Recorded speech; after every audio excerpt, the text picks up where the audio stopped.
Pastor जय मसीह। या जय मसीह।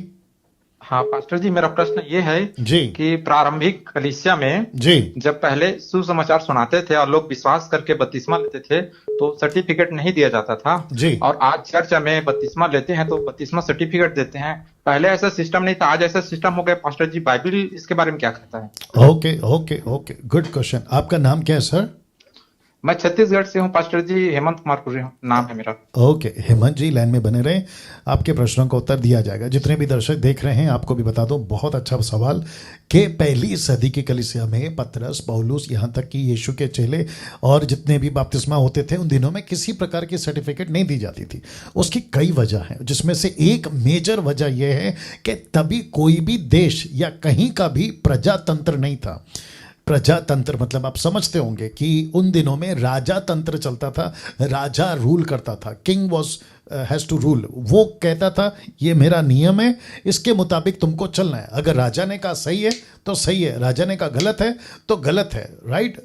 एम्परर, किंग, जो एम्परर होते हैं ना, प्रिंसेस, रोम का एम्परर है, बाकी जितने स्टेट्स होते थे उनका एम्परर है, और यीशु मसीह को भी राजा बोलकर ही संबोधित उन दिनों में किया जाता था। ये से आप लोग वाकिफ है। लेकिन उसके बाद फिर क्या हो गया, जैसे जैसे युग बीतता चला गया, कॉन्स्टेंटाइन के टाइम पे क्रिश्चियनिटी को लीगलाइज कर दिया गया पूरे वर्ल्ड में, सिर्फ एक नहीं पूरे वर्ल्ड में, कि अब जो है मसीहत, इसको जो है आप लोग स्वीकार कर सकते हैं, क्योंकि ये सही बातें हैं, यीशु की सही बातें। कॉन्स्टेंटाइन के टाइम का हिस्ट्री आप विकिपीडिया में चेक कर सकते हैं। फिर उसके बाद में आ गया आपका कैथलिक। आप सभी जानते हैं कि फिर उसके बाद जो दबदबा चला, फिर 16th सेंचुरी से आपके मार्टिन लूथर ने फिर बगावत करी कि कैथलिक में कुछ ऐसी बातें हैं जो ठीक नहीं है रिगार्डिंग सैल्वेशन। फेथ से सैल्वेशन है, नॉट बाय डीड्स, वर्क जिसको कहते हैं कामों के द्वारा नहीं, विश्वास के द्वारा। फिर वहां से करते करते अब जो पहुंचे हैं ना 21वीं सदी में, जहां पे अंबेडकर साहब ने कॉन्स्टिट्यूशन बना दिया, ऐसा है ऐसा है ऐसा है। फिर उसके बाद में बहुत सारी चीज़ें निकली जिसको हम लोग कहते हैं लॉ, यानी कि कानून। उसके चलते फिर आपका कॉन्वेंट स्कूल है, तो आपको बच्चों को अगर एडमिशन देना है तो फिर सर्टिफिकेट शो करो कि आप बच्चा कौन सा है, हिंदू है, मुस्लिम है, क्या है। ये सारी चीज़ें आ गई है। लेकिन ये सारी चीज़ के बावजूद अगर कोई सर्टिफिकेट देता है, जैसे मैं देता हूँ, मसीह मंथन देती है, तो भी कोई गलत नहीं है। अगर किसी को नहीं लेना है तो भी कोई गलत नहीं है। बट आगे अगर चलना है तो ये सारी चीज़ों को ध्यान में रखना पड़ता है। जी भैया। सर, जो एंटी क्राइस्ट लोग हैं वो लोग तो यही समझते हैं ना कि बपतिस्मा सर्टिफिकेट जब देखते हैं कि चर्च बपतिस्मा सर्टिफिकेट दे रहा है तो ये तो हमारे हिंदू भाइयों को क्रिश्चियन बना रहे हैं। तो बाइबिल तो मन फिराने की बात करता है सर। और इस प्रकार का जो सिस्टम आज बना है, इससे से इस कारण बहुत सारे एंटी क्राइस्ट लोग इसको हाईलाइट कर रहे हैं सर कि ईसाई लोग जबरन मतलब हिंदू भाइयों को कन्वर्ट कर रहे हैं ईसाई। ठीक है ठीक है ठीक है, मैं समझ गया। और अच्छा किया कि आपने ये मुद्दा उठाया। अब आपका नाम क्या है? हेमंत, राइट? जी सर। ओके, ध्यान से सुनना, और जितने दर्शक देख रहे हैं वो भी सुने। अगर बपतिस्मा लेते वक्त में सर्टिफिकेट दे दिया तो दूसरे कहते हैं कि देखा, अब आपने सर्टिफिकेट ले लिया तो अब आपका जो है क्रिश्चियन बन गए, आपका धर्मांतरण हो गया, या आपने अपना धर्म बदल लिया। ठीक है, मैंने बीच में बोला था, अगर आप अपनी मर्जी से डिक्लेयर करते हैं, हिंदू डिक्लेयर करता है मैं मुस्लिम बनना चाहता हूँ, मुस्लिम डिक्लेयर करता है मैं हिंदू बनना चाहता हूँ, क्रिश्चियन डिक्लेयर करता है मैं हिंदू मुस्लिम, या फिर हिंदू मुस्लिम डिक्लेयर करना चाहता है मैं क्रिश्चियन बनना चाहता हूँ। प्रजातंत्र में, भारत की सरकार में फ्रीडम ऑफ चॉइस दी गई है। आप बनना चाहते हैं बनिए। लेकिन मेरा प्रश्न है हेमंत जी, मुझे जवाब चाहिए। अगर आप बपतिस्मा के लिए ऑब्जेक्शन उठा रहे, हेमंत जी आपको नहीं बोल रहा हूँ, जनरल बात कर रहा हूँ, नाराज नहीं होना, ठीक है? हेलो जी, ध्यान से सुनो, सोच समझ के जवाब देना। अगर आपको बपतिस्मा के सर्टिफिकेट से, आपको नहीं, जनरल बात कर रहा हूं, तो फिर जो मसीह मर जाता है तो फिर उसको जलाओ।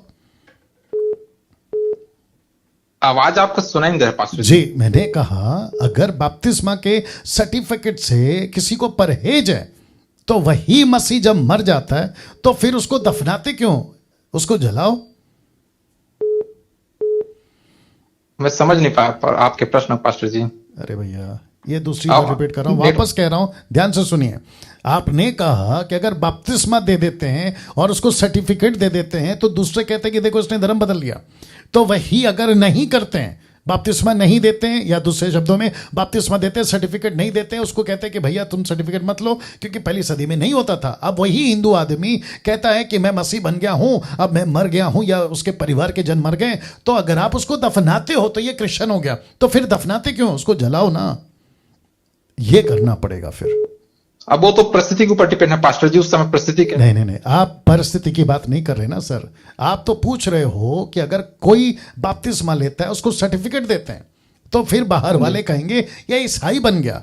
तो वही आदमी जब मर जाए तो फिर उसको दफनाते क्यों, उसको जलाओ ना फिर। तो फिर आप उसको दफनाते क्यों? एक काम करते हैं, सर्टिफिकेट नहीं देते हैं, उसका बपतिस्मा कर देते हैं, लेकिन उसको जलाना पड़ेगा। वो मंजूर है, वो मंजूर है आपको? या अब आपके पास में जवाब? या मैं समझ गया। यही तो बात है ना भैया।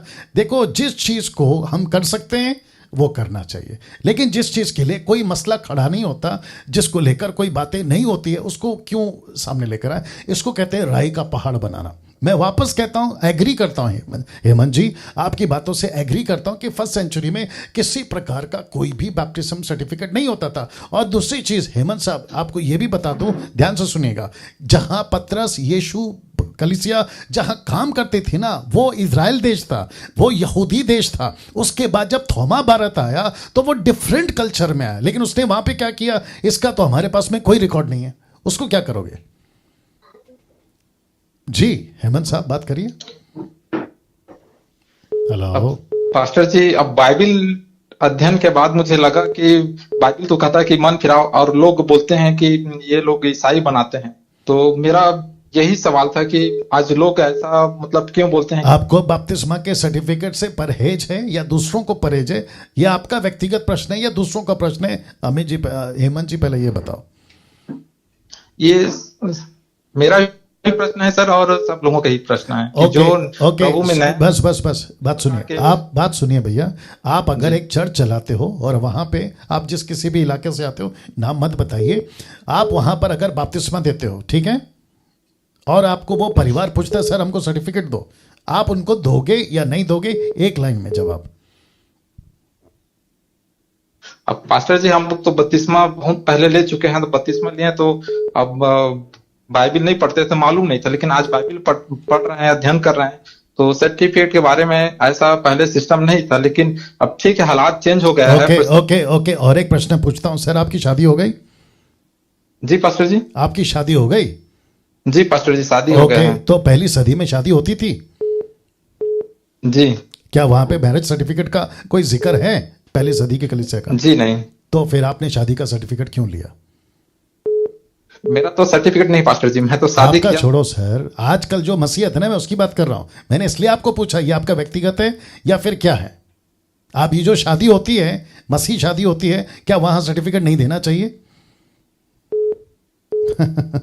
इसके बारे में तो अमित जी, चारों तरफ से सोचना पड़ता है, चारों तरफ से सोचना पड़ता है। तो एक बैप्टिज्म सर्टिफिकेट, देखो बाइबल के अंदर है ना, अमित जी ध्यान से सुनना, बहुत सारी, हेमंत माफ करना, हेमंत जी, बहुत सारी बातें हैं जो बाइबल के अंदर नहीं लिखी है। आप समझ रहे हैं? बहुत कुछ नहीं लिखा है, लेकिन उसको अभी हमें आज के तौर पे ना पवित्र आत्मा की मदद से बात को समझना होगा। और बैप्टिज्म सर्टिफिकेट देना कोई पाप नहीं है ना। अगर कोई बपतिस्मा सर्टिफिकेट देता है तो पाप नहीं है ना सर? क्या गलत है उसमें? ओके आप इसको अगर मुद्दा बनाते हो धर्मांतरण का, तो बहुत कुछ है फिर तो जो मेरी बात सुनो ना, इसका मतलब यह हुआ कि कोई भी अगर हिंदू, मुस्लिम से, बुद्धिस्ट से अगर मसीह में आता है तो उसको एक एक चीज को डिक्लेयर करना पड़ेगा और उसको हर चीज कैंसिल करनी पड़ेगी। क्या ये कल से लागू कर सकते हैं? नहीं कर सकते। आप समझ रहे हैं सर? जी पास्टर जी।